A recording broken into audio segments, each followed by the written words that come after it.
আজকে চলে এসেছি মহাস্থানগড়ে। বাংলাদেশের প্রাচীন জনপদ বগুড়ার মহাস্থানগড় সার্কের সাংস্কৃতিক রাজধানী।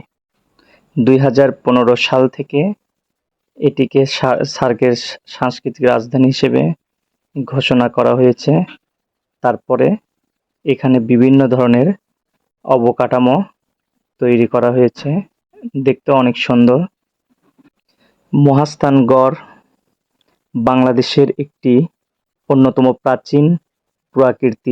প্রাচীন পুণ্ড্রবর্ধন রাজ্যের রাজধানী। মহাস্থানগড়ের নাম ছিল পুণ্ড্রনগর। এখানে মৌর্য, গুপ্ত, পাল, সেন সাম্রাজ্যের প্রচুর নিদর্শন পাওয়া গেছে। বগুড়া শহর থেকে প্রায় 13 কিলোমিটার উত্তরে করতোয়া নদীর পশ্চিম তীরে মহাস্থানগড় অবস্থিত। সুমহান ঐতিহ্যের সাক্ষী হয়ে আজও দাঁড়িয়ে আছে এই মহাস্থানগড়। প্রাকৃতিক পরিবেশ এবং সবুজে ঘেরা বর্তমানে সাংস্কৃতিক রাজধানীটি অত্যন্ত সুন্দর এবং মনোরম পরিবেশে গড়ে তোলা হয়েছে।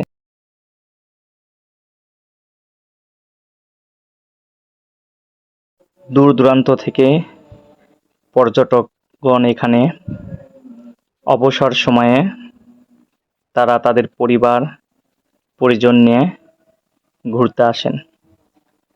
এখানকার যে গাছগুলো দেখতে পাচ্ছেন, বৃক্ষগুলো অনেক সুন্দর এবং সম্পূর্ণটাই সবুজে ঘেরা। দৃশ্যটা এত সুন্দর দেখতে, যারা এখানে গেছেন শুধু তারাই বুঝতে পারবেন। তো আমি নিজে পুরোটা আজকে ঘুরে দেখব এবং আপনাদেরকেও দেখাবো।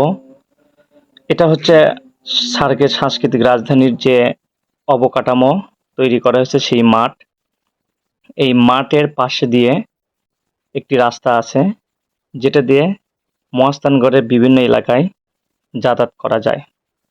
তো এটা মহাস্থানগড় থেকে, অর্থাৎ মহাস্থান হাট থেকে ভ্যান গাড়ি অথবা অটোতে 10 টাকা হলে এখানে চলে আসতে পারবেন।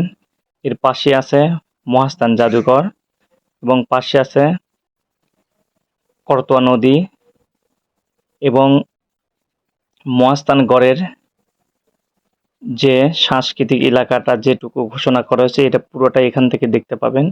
এই যে পাশে দেখেন নদী, এটা হচ্ছে করতোয়া নদী। এটা পানি বেশি হলে অনেক সুন্দর লাগে দেখতে, যদিও পানি এখন শুকিয়ে গিয়েছে।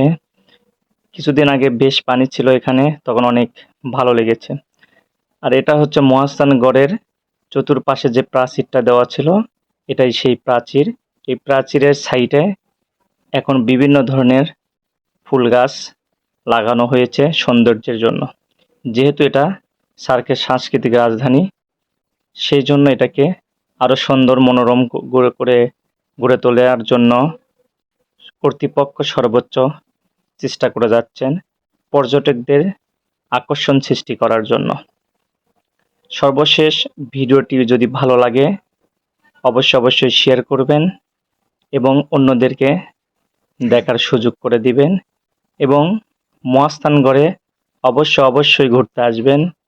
আপনাদের মহাস্থানগড়ে ঘুরতে আসার জন্য আমন্ত্রণ।